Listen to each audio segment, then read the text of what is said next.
తాకట్టులో ఉన్న బంగారానికి తక్షణ విముక్తి. ఈ రోజు మార్కెట్ రేట్ క్యాష్ మీ చేతిలో. శివ గోల్డ్ కంపెనీ, మీ నమ్మకానికి మా హామీ. ఈ మొత్తం ప్రాసెస్లో ఊరి విడిచిపెట్టి ఇక్కడికి వచ్చిన తర్వాత అసలు చాలా అవమానం జరిగింది, ఇది జరగకుండా ఉండాల్సిందని మీరు ఫీల్ అయ్యే ఇన్సిడెంట్ ఏదైనా ఒకటి ఉందా? ఊరు సంబంధాలు వేరే ఉంటాయి.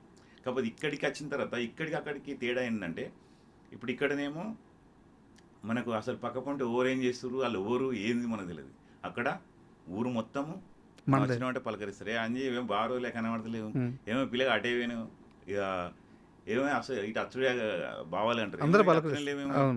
అంటే బాగా ఇలా చేస్తున్నా అంటే చేయాలి మంచిగా చేసుకో. అయితే ఏంది ఆ సంఘటన, ఏంది ఇక్కడ మీరు బాధపడ్డ సంఘటన? నేను బాధపడ్డ సంఘటన అంటే మా అమ్మ చనిపోయింది బ్రదర్. అప్పుడు నాకు మస్తు బాగా అనిపించింది. ఏదంటే మా అమ్మకు డెంగ్యూ ఫీవర్ ఉండే. ఓకే. ఫస్ట్ స్టార్టింగ్లో అదే ఆ డెంగ్యూ ఫీవర్ ఉన్నప్పుడు మా అమ్మకు ఫీవర్ వస్తే అప్పుడు హైదరాబాద్లో జాయిన్ చేయించినాం. అప్పుడు ఫస్ట్ టైం రావడం అప్పుడు వచ్చి హాస్పిటల్లో జాయిన్ చేసిన తర్వాత కొన్ని రోజుల తర్వాత ఇక సారీ చనిపోతుంది. అప్పుడు ఇక నాకు మస్తు బాగా అనిపించింది అదొకటి. ఎందుకంటే నేను ఎట్లా అంటే ఇక ఏడిపోతుంది నాకు. సో ఇప్పుడు ఏంటంటే నేను అక్కడికి వెళ్ళి మా అమ్మని తీసుకొచ్చి హాస్పిటల్ అయినప్పుడు డెంగ్యూ ఫీవర్ అనేది ఫస్ట్ ఏది అటు తెలియదు ఎవరికి. అది ఎట్లా జరిగిందో ఏమో తెలియదు, కానీ అట్లా వచ్చినాక హాస్పిటల్లో జాయిన్ చేసినాము. అవన్నీ చేసిన తర్వాత దీన్ని డెంగ్యూ ఫీవర్ అంటారు. ఇట్లా అన్నీ డ్యామేజ్ అయ్యి ఇట్లా అయింది అన్నాక ఇక బాధ అనిపించింది. ఇక తర్వాత మా అన్నదమ్ములు కానీ మా అక్కలు కానీ అందరూ మా అమ్మతోటే ఉన్నాం అప్పుడు హాస్పిటల్లో. అదొకటైతే నాకు బాగా బాగా బాధాకరంగా ఉండే. లైఫ్లో బాగా బాధపడ్డ క్షణం అదొకటి బాగా. ఎందుకంటే మా అమ్మ కూడా చెప్తుండే, జిందగీలో నాని 10 ఏళ్ళు బతికే బదులు 4 ఏళ్ళు బతకాలంటుండే మా అమ్మ. ఒకటైతే నాకైతే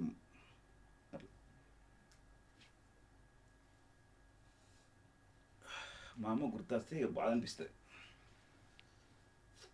అమ్మతో బాగా ఎమోషనల్ కనెక్షన్. ఎవరికి నచ్చదు అమ్మ అంటే. అర్థం కాదు, ఎవరికి నచ్చది అమ్మ అంటే అంటున్నా.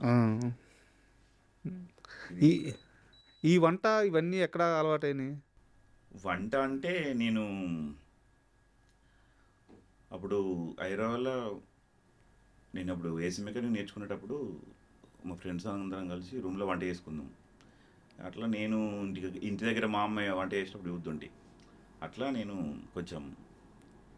అయితే మీరు ఇరాక్ నుంచి మీ ఊరికి తిరిగి వచ్చేసిన తర్వాత, సో అప్పుడు ఆ వీడియోలు స్టార్ట్ అయ్యేటప్పుడు నాకు మీ లైఫ్ ఎలాగో చెప్పారు కాబట్టి నాకు గంగవ్వ లైఫ్ ఎలా ఉండేది ఒకసారి చెప్పండి.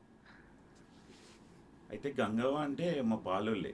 పాలోళ్ళు అంటే మీకు ఐడియా? అదే దాయాదులా అంటే అంటే ఇంటి పేరు వాళ్ళు? ఇంటి పక్క పుంటే అట్లా మీ ఇంటి పేరు వాళ్ళ ఇంటి పేరు ఒకటేనా? ఇంటి పేరు ఒకటే, పాలోళ్ళు అంటారు. పాలోళ్ళు అంటే అన్నదమ్ములు, ఇప్పుడు చిన్న బాపోళ్ళు పెద్ద బాపోళ్ళు అంటారు. అవును, అట్లా వాళ్ళు అన్నట్టు. అదే మా సైడ్ దాయాదులు అంటారు. మీ సైడ్ ఓకే. సో ఆమె మా వదిన అవుతుంది మాకు. ఓకే. వరుసకు. సో ఆమె వ్యవసాయం కుటుంబమే. ఇక వాళ్ళ భర్త కొంచెం తాగుతుండే. అప్పుడు కుటుంబ బాగా ఫేమస్ అక్కడ మా సైడ్. తాగుతుండే. ఇక అట్లా ఆమె ఇక దెబ్బలు పడుకుంటా అటు చేసుకుంటా ఇక వ్యవసాయం పనులకు చేసుకుంటా. ఆమె కూడా సొంత భూమి ఉండే చేస్తుండే. అట్లా ఇక మేము కొంచెం గట్టిగా మాట్లాడతామే, గట్టిగా మాట్లాడుతుండే. ఇదేదో మంచిగా ఉందని చెప్పి మా అల్లుడు ఒకసారి చేస్తారా అత్తమ్మ అని అడిగినట్టు. మీరు భలే అడుగుతుంది, నేనేం చెప్తుంది అంటే జస్ట్ ఒక సీన్ ఉంటే అట్లా వేసింది ఒకరోజు. అట్లా వేసిన తర్వాత తూట్ల పాయింట్లో నార్మల్గా ఇట్లా చేస్తావా అని అంటే నేను ఎంతసేపు అని చెప్పి చేసింది అన్నట్టు. సో అప్పటికెళ్ళి మేము ఫేమ్ అయినాం. కానీ అంతకన్నా ముందు ఆమె ఎట్లుంటుండంటే రెగ్యులర్గా నార్మల్గా వ్యవసాయం పనులు చేసుకుంటూ రోజు కైకిలు పోయి మంచిగా హార్డ్ వర్క్ చేసుకుంటూ ఇట్లుంటుండే. ఆమెకు ఇప్పుడు ఒక సెలబ్రిటీ అయిపోయింది. అయితే గంగవ్వ ఈ మొత్తం ప్రయాణంలో ₹1 కోటి పైగా సంపాదించింది, కోటీశ్వరాలు అయిపోయింది. ఇదొకటి ఆకుంది. సో ఎలాగో మీ వదిన కాబట్టి ఊర్లో చూస్తుంటారు కాబట్టి నిజంగా గంగవ్వ అంత సంపాదించిందా? అంటే ఆమె సొంతంగా ఇల్లు కట్టుకున్నది. మన బిగ్ బాస్ పోయినప్పుడు నాగార్జున గారు ఇల్లు కట్టించారు, ఒక 7 lakhs ఇచ్చారు. ఆమె కూడా కొన్ని డబ్బులు పెట్టుకొని ఇల్లు కట్టుకున్నది. 7 lakhs కాదు కదా, ఒక 25 lakhsలో ఇల్లు కట్టుకున్నది. మంచిగా భూమి ఉన్నది, మంచిగానే బతుకుతారు. ఆ ఫ్యామిలీ అయితే హ్యాపీగా ఉంటారు వాళ్ళు. సో కోట్లు సంపాదించారంటే ఎంత అయినా కానీ అంటే రెగ్యులర్గా ఇక ఆమె ఏంటంటే వాళ్ళ మనవరాళ్ళకు స్టడీ కానీ అవన్నీ ఆమెనే చూసుకుంటుంది. ఇవాళ మనవరాలు అలా బిడ్డ బిడ్డ పెళ్లి కూడా వేసి ఇచ్చింది ఆమెని. ఓకే. సో గంగవ్వ వాళ్ళ ఫ్యామిలీ మొత్తం సెటిల్ అయిపోయింది. గంగవ్వ ఆమె చాలా కష్టాల్లో ఉన్నప్పుడు మీరు చూశారు. ఆమె ఒక స్టార్ స్టేటస్ని చూశారు. గంగవ్వ గురించి మాకెవ్వరికీ తెలియని ఒక మంచి ఇన్సిడెంట్, ఆమె కష్టం గురించి కానీ ఆమె ఆనందం గురించి కానీ ఏదైనా ఒక ఇన్సిడెంట్ ఆ రోజు ఇలా జరిగింది అని మీరు మర్చిపోలేని ఇన్సిడెంట్ ఏదైనా ఉంటే ఒకసారి షేర్ చేయండి. యాక్చువల్గా గంగవ్వ ఎక్కువ మాట్లాడుతుంది. అంటే ఇక్కడ కూర్చున్నామా, కూర్చుంటే ఏమైనా అంజనా నాకు ఇట్లా ఏం చెప్తున్నావు దా అని కూర్చున్నా పెట్టి ఆ మాట్లాడుతుంటే అంటే ఎట్లుంటుంది విలేజ్లో సంభాషణ. అవును. ఇక ఇది అది వీళ్ళ గురించి ఇట్లా వాళ్ళ గురించి అట్లానే మాట్లాడుకుంటాం కదా. ఎప్పుడైనా ఆమె అట్లనే గురించి మాట్లాడుతుంది కానీ ఆమె సొంత గురించి మాట్లాడదు. కానీ మాట్లాడుకునేటప్పుడు మాకు నవ్వు వస్తుంది అన్నట్టు. ఇటు పోతే ఈయన వినెక్కిస్తుంది, అటు పోతే ఆమె వినెక్కిస్తుంది, నేనే వినాక ఇంకోని వినెక్కిస్తుంది. ఈమె ఇట్లా ఎందుకు చెప్తావు అది అంటే నేను ఎక్కడ చెప్పినా అని అంటది. ఇది ఒకటైతే నాకు బాగా నవ్వుకుంటాను. అంటే ఇప్పుడు నేను బయటకి వెళ్ళాక ఎగ్జాంపుల్ ఆమె మీరు ఉన్నారా, మీరు లేరనుకో మీ వినా, మీరు ఉన్నారు అనుకో వినా, ఇట్లా ఇట్లా ఆమె ఆమె అంటే ఊర్లో ఎట్లుంటుందో అట్లనే ఉంటుంది. అంతే. అట్లా నాకు ఏమనిపిస్తుంది అంటే ఆమె ఆమె బయటకు వచ్చినాక నాకైతే నవ్వుకుంటాయి. నేను ఏమో అది నేను ఇట్లుంటుంది ఈమె డిఫరెంట్ ఉంటుంది అని నవ్వుకుంటా. అది ఎప్పుడైతే నేనైతే మర్చిపోయినది. ఎప్పుడన్నా గొడవ అయింది దానివల్ల? గొడవ ఏం పెట్టుకోలే, గొడవ ఏం పెట్టుకుని లొల్లి పెడుతుంటే బాగా దగ్గర అన్నట్టు లొల్లి పెట్టుకుంది. మళ్ళీ కలిసే ఉంది. పొద్దున్న రాగానే మళ్ళీ అందరం, నేనైతే ఊర్లో ఎవరితోటి గొడవ పెట్టుకోను. ఎవరి లైఫ్ వాళ్ళది, వాళ్ళ లైఫ్ స్టైల్ వాళ్ళది, మన లైఫ్ స్టైల్ వాళ్ళది, అంతే. అట్లా అనిపిస్తుంది నాకైతే.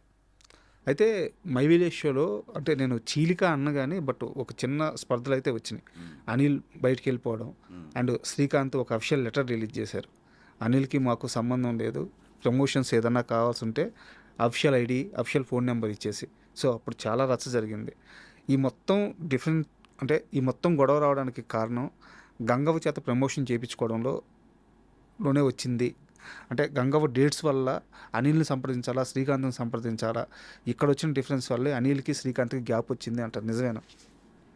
అంటే అంటే అంటే మీకు తెలిసింది అట్లా, కానీ అక్కడ అదేం లేదు. ఇప్పుడు ఇక్కడ ఒకళ్ళు వర్క్ చేస్తారు కంపెనీలో, ఎగ్జాంపుల్ వర్క్ చేస్తారు కాబట్టి అక్కడ కొన్ని రోజులు వర్క్ చేసిన తర్వాత మానేసి వెళ్ళిపోతారు. అదే కంపెనీ పేరు పెట్టుకొని యూజ్ చేయొద్దు అని ఒక టాక్ అయితే చెప్పిండు శ్రీకాంత్. నేను కూడా బయటకు వచ్చేసిన మై విలేజ్ అంజమా అనే అందరికి పరిచయం. మా సొంత అల్లుడైనా ఏదైనా కానీ ఒక దగ్గరికి వెళ్ళి వచ్చినప్పుడు నేను అక్కడికి వెళ్ళి వచ్చిన, నా మదర్ అక్కడికి వెళ్ళి వచ్చిన చెప్తా. సో అనిల్ కూడా అట్లనే చెప్పుకుని ఉన్నాడు.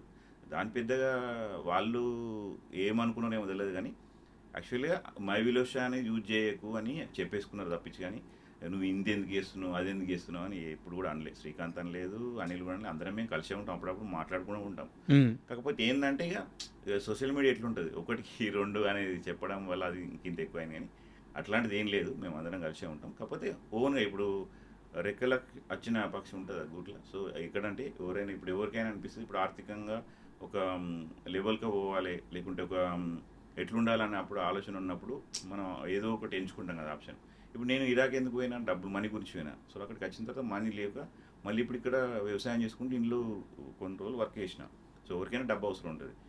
ఇప్పుడు వాళ్ళు అంతగానము ఇప్పుడు మై విలేజ్ షోలో నాకు అంత ఇయ్యలేకపోయారు. ఎగ్జాంపుల్ నేను అడిగిన పేమెంట్ ఇయ్యలేకపోయారు కాబట్టి మనం బయటకు వచ్చేసి మనం ఏదైనా మనం ఏమంటారు ఏదో నేను వచ్చిన అనిల్ ఏం చేసిన అనిల్ అట్లా వెళ్ళిండు. ఇప్పుడు గంగవ్వ అంటే ప్రమోషన్లు అందరం కలిసి చేస్తుంటే ప్రమోషన్లు అందరం కలిసి చేస్తుంటే కానీ ఇండివిజువల్ అయితే పోయి గంగవ్వ వేరే కాడ చేయడం, నేను వేరే కాడ ఏమైతే చేయలేదు. అట్లా ఆ ప్రమోషన్ల విషయంలో ఏం రాలేదు. జస్ట్ ఏంటంటే అనిల్ ఏంటంటే ఒక బ్రాండ్ ఇట్లా మాది ఇప్పుడు మై విలేజ్ ఉంది కదా, అది వాడుకోవద్దు అని రేపు పొద్దున ఏమైనా కంపెనీ పెట్టుకుంటావు, దానికి ఏమన్నా జరుగుతుంది, మాకేంటి ప్రాబ్లం అని చెప్పేసి అనే క్వశ్చన్ వేసి కానీ వేరే ఏం లేదు. మై విలేజ్ షోలో వీడియోస్ చేసేటప్పుడు ఎలా వచ్చేది మీకు పేమెంట్? మెల్లుడు ఎంత ఇచ్చేవాడు? అంటే సాలరీ బేసిక్ లాగా ఇచ్చేవారు, పర్సెంట్ ఏం లేదు. 25-30 అట్లా ఇచ్చేవారు ఎవ్రీ మంత్. అందరికీ అంతేనా? కొంత వర్క్ను బట్టి అంటే ఇప్పుడు నేను యాక్టర్ను, కెమెరామ్యాన్ ఉంటారు, ఎడిటర్ ఉంటారు, అట్లా